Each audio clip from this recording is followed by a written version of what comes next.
So இது பார்த்தோம்னா ஓரியன் fan. இந்த ஃபேன் என்ன ப்ராப்ளம் பார்த்தோம்னா, ஸ்விட்ச் போட்டோம் அப்படின்னா முன்னு சவுண்டு மட்டும் வருது, ஆனால் சுத்த மாட்டேங்குது. ஸோ கெப்பாசிட்டர் நம்ம கழட்டி பார்த்து கெப்பாசிட்டர் நல்லாவே இருக்குது. ஸோ புது கெப்பாசிட்டர் தான் இது.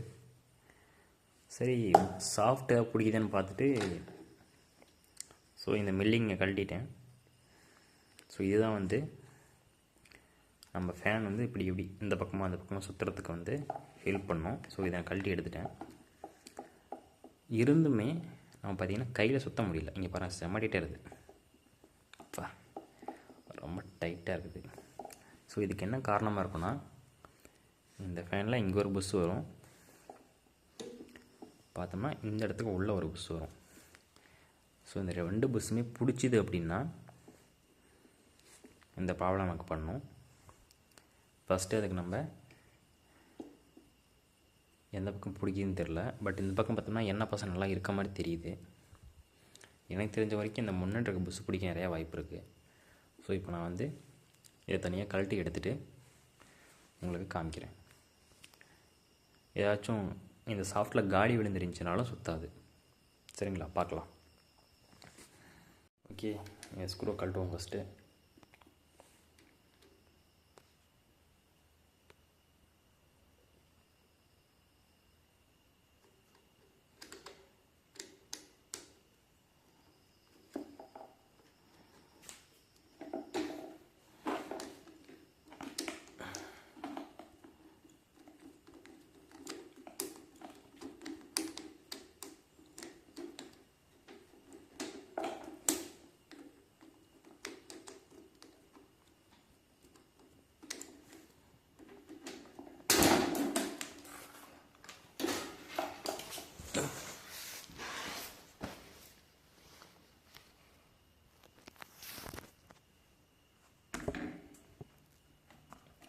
ஸோ இதை டைட் பண்ணுற வாட்டத்தில், அதாவது கிளாக் வைஸில் வந்து கழட்டுற மாதிரி இருக்குது. இப்போ பார்த்தீங்கன்னா தெரியும் உங்களுக்கு, லூஸ் அதாவது எழுதியிருக்கு பார்த்தீங்களா, லூசன். இந்த பக்கம் கட்டணும்னா லூஸு, இந்த பக்கம் பண்ணால் டைட்டு. ஏன்னா நம்ம நார்மலாக எப்போவுமே த்ரெட்டுங்கிறது இந்த பக்கம் சுற்றினா டைட் ஆகிற மாதிரி இருக்கும், அதாவது இப்படி சுற்றினா டைட் ஆகிற மாதிரி இருக்கும். ஆனால் இதில் வந்து லூஸ் பண்ணுற மாதிரி இருக்குது. ஏன் அப்படின்னா, ஸோ ஃபேன் ஓடும்போது நமக்கு வந்து கழண்டு வராமல் இருக்கிறது அப்படி பண்ணிச்சிருப்பாங்க. நார்மலாக மோல்டு எப்போவுமே நம்ம இப்படி தான் டைட் பண்ணுவோம். ஸோ இது வந்து ஆப்போசிட்டில் பண்ணுற மாதிரி.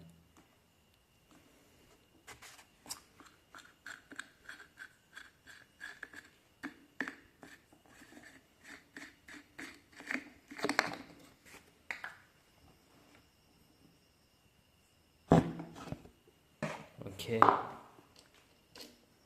கில்ட் எடுத்தாச்சு.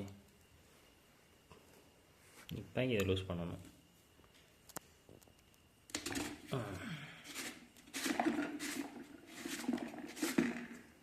கழட்டியாச்சு.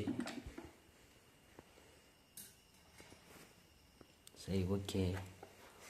இப்போ இதில் மோட்டர் மட்டும் கொஞ்சம் கழட்டணும் அப்படின்னா, ஸ்க்ரூ பார்த்திங்கன்னா இங்கே ஒரு ஸ்க்ரூ இருக்குது, இங்கே ஒரு ஸ்க்ரூ இருக்குது. ரெண்டையும் கழட்டினோம்னா தனியாக வந்துடும் மோட்ரு. ஓகே, கழட்டிடுவோம்.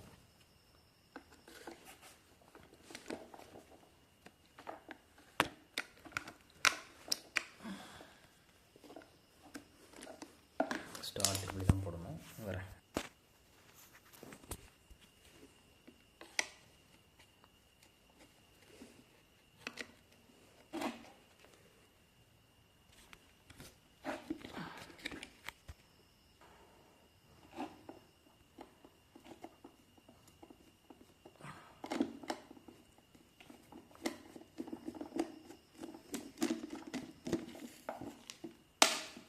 ஓகே, கழட்டியாச்சு. அதெல்லாம் ரொம்ப டஃப்பாக இருக்குது சுற்றுறதுக்கு. அடுத்தது இந்த 4 ஸ்க்ரூவையும் ரிமூவ் பண்ணணும்.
ரொம்ப டஃப்பாக இருக்குது கல்றதுக்கு.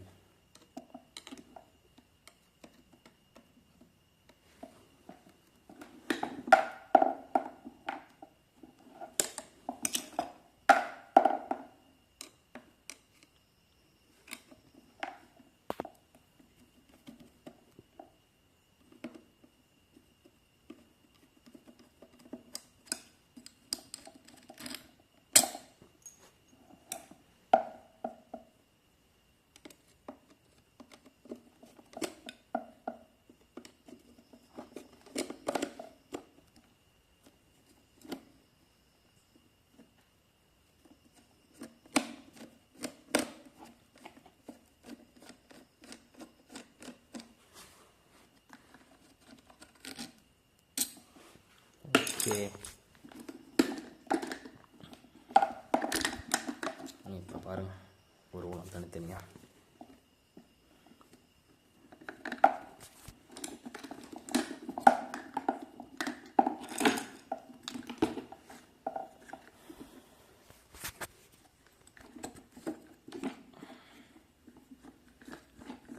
இப்போ செட்டாக ஒரு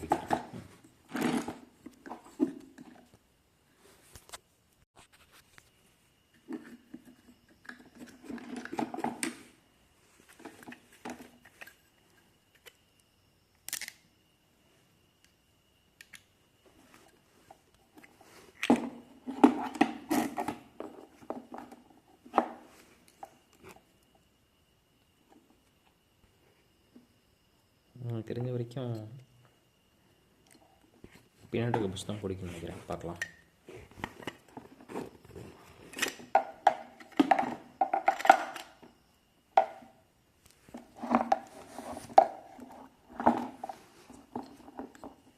எஸ், பின்னாடி இருக்க புஷ் தான் பிடிக்குது. டைட்டாக இருக்குது சுற்றுறதுக்கு. நீங்கள் பாருங்கள் எவ்வளோ டைட்டாக இருக்குன்னு. முன்னாடி இருக்கிறது ஃப்ரீயாக இருக்குது. ஸோ இது மேலே வெளியே கொண்டு வந்து கழட்டி எடுத்துகிட்டு அதுக்கப்புறம் நம்ம இந்த இதெல்லாம் பார்க்கலாம். ஓகே இது உருவிடலாம். ரோட்டரை புஷ்ஷில் தனியாக உருவிட்டு தான் அடுத்து நம்ம பார்க்க முடியும். ரொம்ப டைட்டாக இருக்குது சொல்லுங்கள். இங்கே பாருங்கள், இதில் பாருங்கள் காடி விழுந்துருக்கு. நல்லா பாருங்களேன். பார்த்து தெரிய மாட்டேங்குது. பார்த்தீங்கன்னா ஸ்டெப் மாதிரி தெரியும்.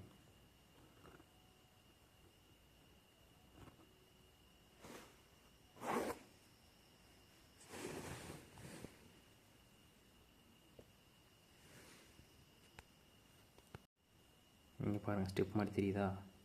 ஸோ எண்ணெய் பசியெல்லாம் மூடி இருக்குது, அதனால தான் சுத்தல் பிடிச்சிக்கிச்சு. இப்போ இந்த புஷ்ஷுக்குள்ளே நம்ம எமரி ஷீட்டை விட்டு தேய்க்கணும். தேய்ச்சதுக்கப்புறம் பார்த்திங்கன்னா இந்த புஷ்ஷுக்குள்ளே உப்பு காய வச்சு தேய்க்கணும். ஸோ தேய்ச்சி தான் ஸ்டெப் இல்லாமல் சரி பண்ணணும். அதே மாதிரி இந்த சாஃப்ட்லேயும் தேய்க்கணும். ஸோ சாஃப்ட்டில் தைக்கிறதுக்கு எனக்கு இந்த சாணக்கல் போதும். ட்ரில்லிங்கில் ஓட விட்டு அப்படியே பிடிச்சோன்னு வச்சுக்கோங்களேன், அப்படி டக்குன்னு சரியாகும். பட் இதுதான் கொஞ்சம் டைம் ஆகும். இதை உள்ளே விட்டு தேய்ச்சி எடுத்துகிட்டு அப்புறமே இதை வந்து நம்ம போட்டு சுற்றி பார்க்கலாம் எப்படி இருக்குன்ட்டு. இப்போ பார்த்தோம்னா இதை நல்லா நான் தேய்ச்சி எடுத்துட்டேன். சரிங்களா? இப்போ வந்து ஒரே மட்டமாக இருக்குது. இன்னும் வந்து மேலும் பள்ளமாக இருந்துச்சு. ஸோ பார்த்தீங்கன்னா தெரியும் இந்த சாணக்கல் இந்த அளவுக்கு தேய்ச்சி எடுத்துக்கிட்டு இங்கே ஆயில் கொஞ்சம் இதுக்கு விட்டு மாட்டுவோம். ஓகே, ஆயில் விட்டாச்சு. ஆயில் நல்லா ஓகே போடுவோம்.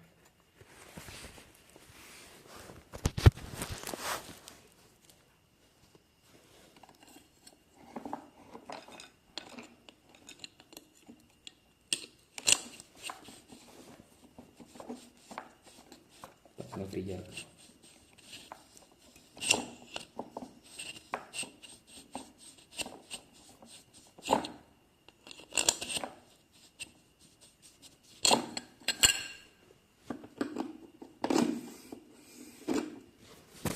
இப்போ பார்த்தீங்கன்னா இதில் போட்டு எடுக்கலாம். ஓகே, ஃப்ரீயாக இருக்குது. இப்போ மாட்டி உழவிட்டு பார்த்துடலாம்.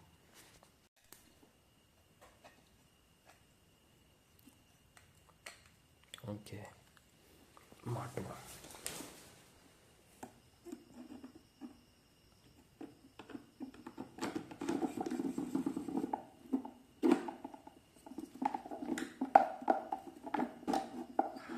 ஓகே, அந்த சீட்டிங்லாம் கரெக்டாக உட்காரன்னு பார்த்து மாட்டினா வேலை முடிஞ்சுது. பாருங்கள், இது உள்ளே போகணும். ஓகே, இது கொஞ்சம் அப்படி உள்ளே போட்டால் அவ்வளோதான், இது முடிஞ்சுது. ஓகே, இப்போ வந்து ஸ்க்ரூ போட்டு டைட் பண்ணி சுற்றி பார்த்தா வேலை முடிஞ்சுது. ஓகே, போடுவோம் ஸ்க்ரூ.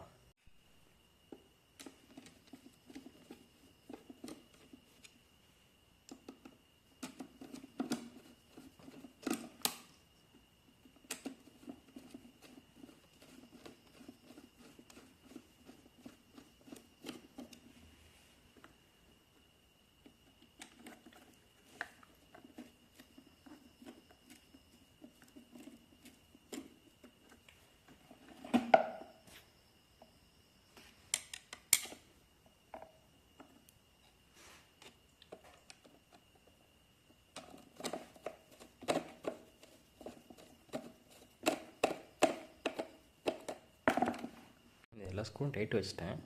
ஸோ டைட்டு வச்சும் கொஞ்சம் டைட்டாக இருந்துச்சு, அதாவது சுற்றுறதுக்கு டைட்டாக இருந்துச்சு.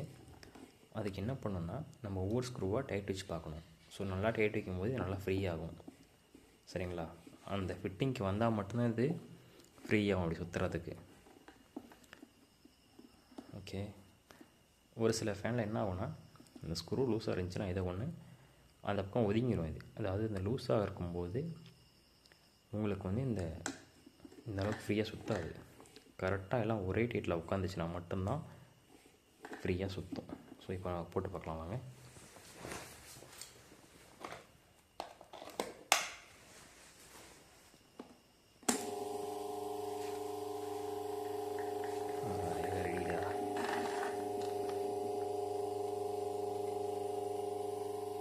ஓகே,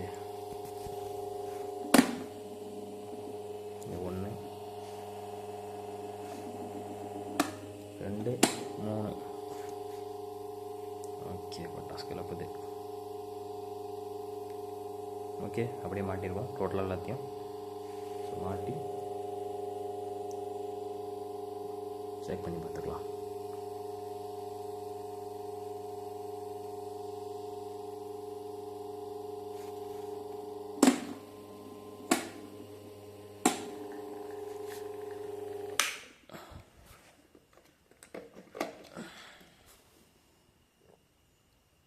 மறக்காமல் சப்ஸ்கிரைப் பண்ணுங்கள். நான் இதெல்லாம் தனித்தனியாக தான் போடணும். ஸோ இதெல்லாம் ஈஸியாக இருக்கிறதுனால நான் உங்களுக்கு இதை சொல்ல தேவையில்லை. இதை அப்படியே தூக்கி இதில் உள்ள ஒட்டி மாட்ட வேண்டியதான்.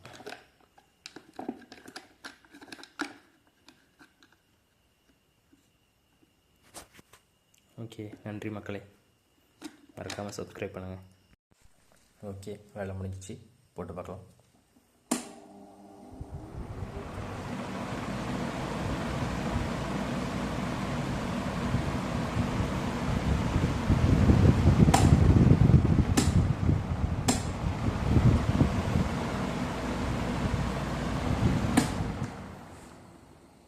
ஓகே, மறக்காமல் சப்ஸ்கிரைப் பண்ணுங்கள்.